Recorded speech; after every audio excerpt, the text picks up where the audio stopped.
I can't take it anymore. Hero, hero. On the evening of July 2nd, a freight train collided with a K1373 passenger train at Dongxiao Station in Jinhua, Zhejiang Province, China. The crash caused a K1373 train to experience a malfunction.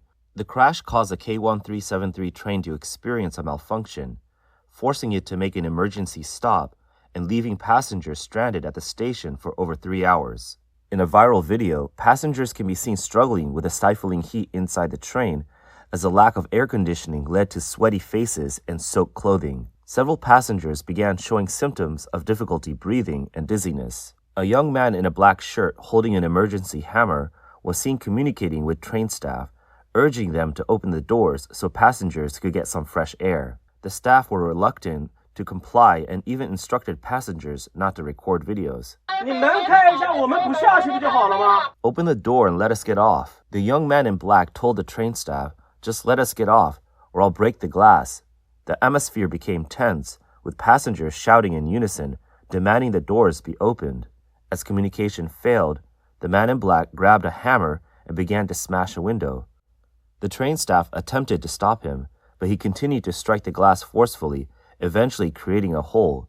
At the scene, passengers cheered loudly, shouting, well done, hero, hero." After the window was smashed open, several trained police officers arrived at the carriage. Some staff members blocked the window to prevent passengers from exiting. An elderly passenger requested that the police smash the other side of the window to allow for better airflow, but received no response. When the K1373 train arrived at Jinhua Station, several railway station staff came to inspect the smashed window.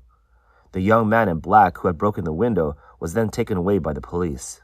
In response to the incident, the Jinhua Railway Station Division issued a statement on the evening of July 2nd, stating that there was no casualties and apologizing for the impact of the accident had on passengers' travel. But the young man who broke the window was taken away by the police, sparking strong public backlash.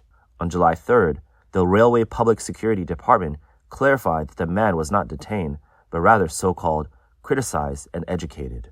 Many people criticized the railway authorities, suggesting that the young man should have been rewarded instead of receiving criticism and re-education. Online comments included remarks like, "The conductor's back was soaked, showing how hot it was inside the train," and "This should not be held against him."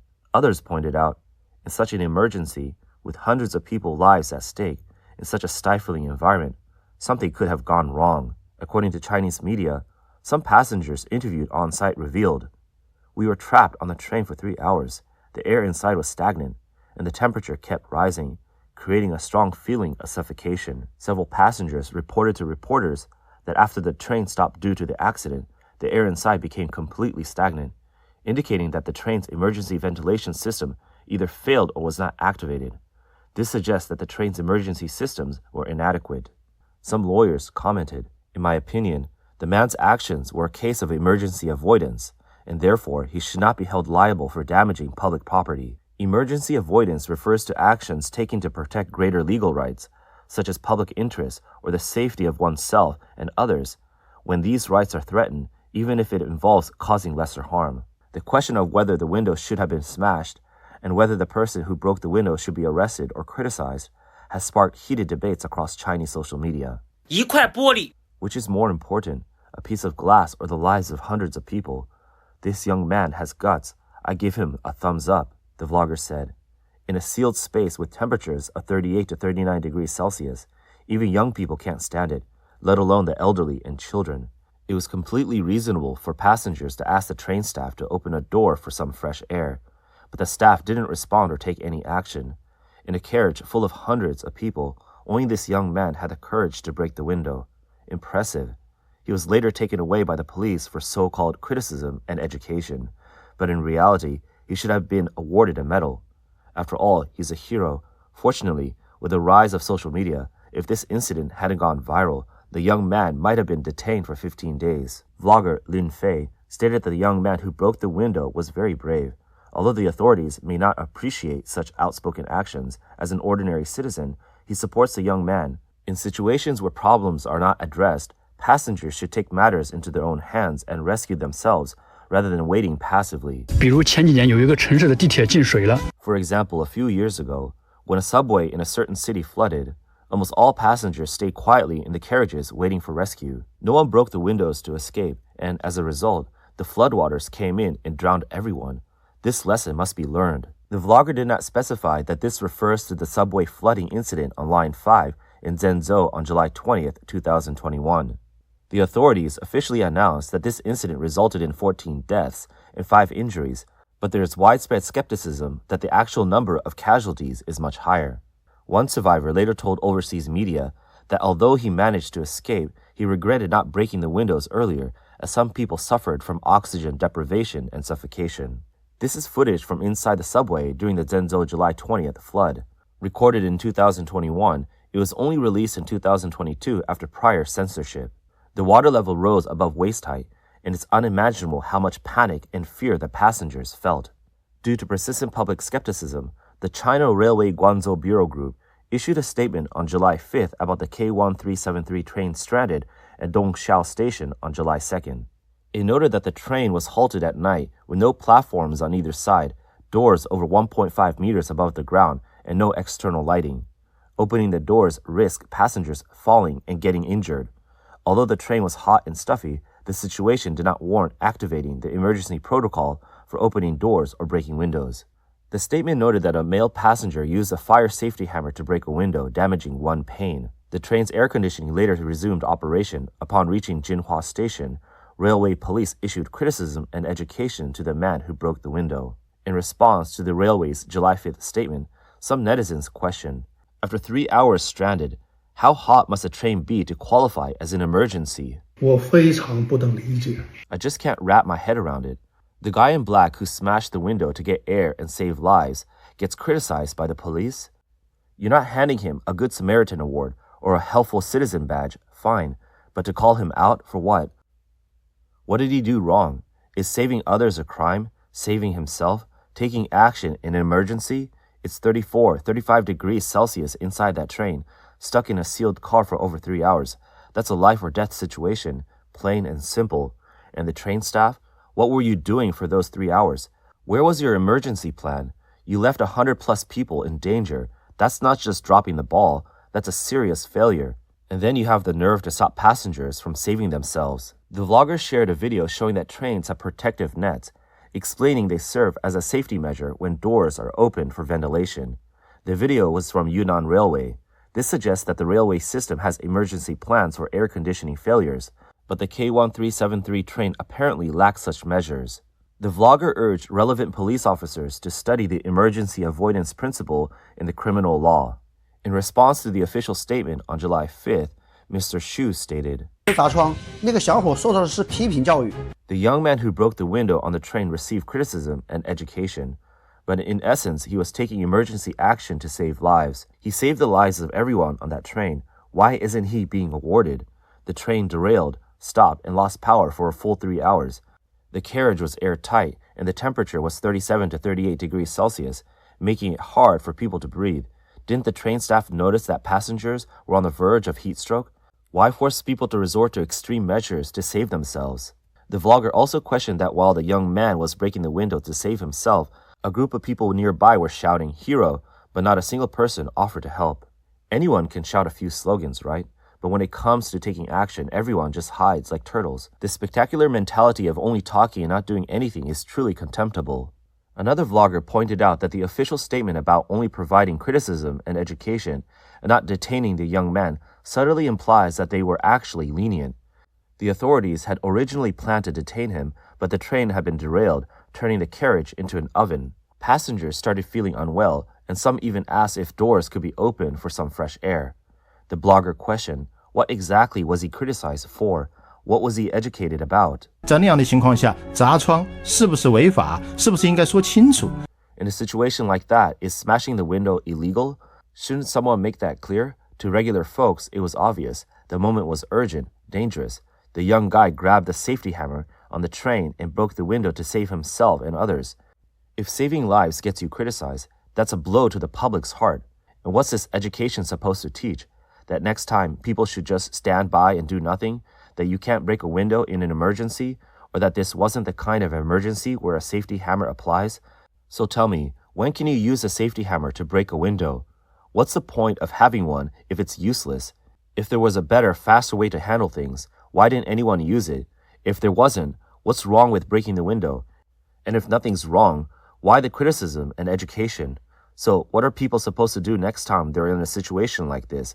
Just sit there and wait to die? The vlogger believes the young man acted courageously, aligning with the legal principle of emergency avoidance and the human principle of prioritizing life. He broke the window to save lives, not to cause damage or trouble, but to provide a solution. Instead of recognition, he was detained. Under public pressure, the authorities issued only a criticism and education, turning a clear case of emergency avoidance into something ambiguous. Isn't that awkward? Some officials avoid action, fearing responsibility and accountability, disregarding citizens' lives. People shouldn't have to choose between don't break the window and die or break the window and break the law. Life comes first, above all else. In fact, under the rule of the CCP, China has always been like a closed and highly controlled black box, where countless similar incidents occur, where people face suffocating situations, yet very few dare to resist. On X, a user posted footage from 2022 when China was still implementing its COVID-19 lockdown policies. A large number of people were being transported, and they were seen banging the windows and shouting loudly, hoping to be let out. Someone commented, "Just watching this is suffocating. Why didn't they break the windows to get out?" China expert Yue Shan stated that the CCP hesitated to detain those involved in this incident due to potential public backlash, yet they also avoided endorsing the window-breaking act. A deeper reason is that the event could spark political associations, reflecting public frustration with CCP oppression. If someone speaks out, even without directly challenging the regime, perhaps by simply stating the truth, like saying the emperor has no clothes, it could expose the CCP's long-standing claim of being great, glorious, and correct as a falsehood, revealing an authoritarian nature. Yue Shan noted that the CCP fears rights defenders because they boldly protect their rights and inspire others.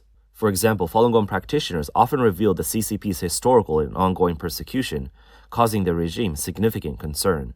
The CCP's Great Firewall was built to block such truths, but public awareness is growing. As citizens increasingly challenge authorities on livelihood issues, the regime feels cornered and uncertain about how to respond. Signs show that the CCP is tightening internet control with an internet identity card set to launch on July 15. People will need to register with their real names, receiving a government-issued network number and network certificate for platforms requiring real name verification. The Ministry of Public Security, Cyberspace Administration, and 5 other departments issued the National Internet Identity Authentication Public Service Management Measures. Chinese media reports that the platform for applying for network numbers and certificates is operational. Applicants must provide one of the following: a resident identity card, residence permit for Hong Kong, Macau, or Taiwan residents, mainland travel permit for Hong Kong and Macau residents, foreign permanent resident identity card or passport.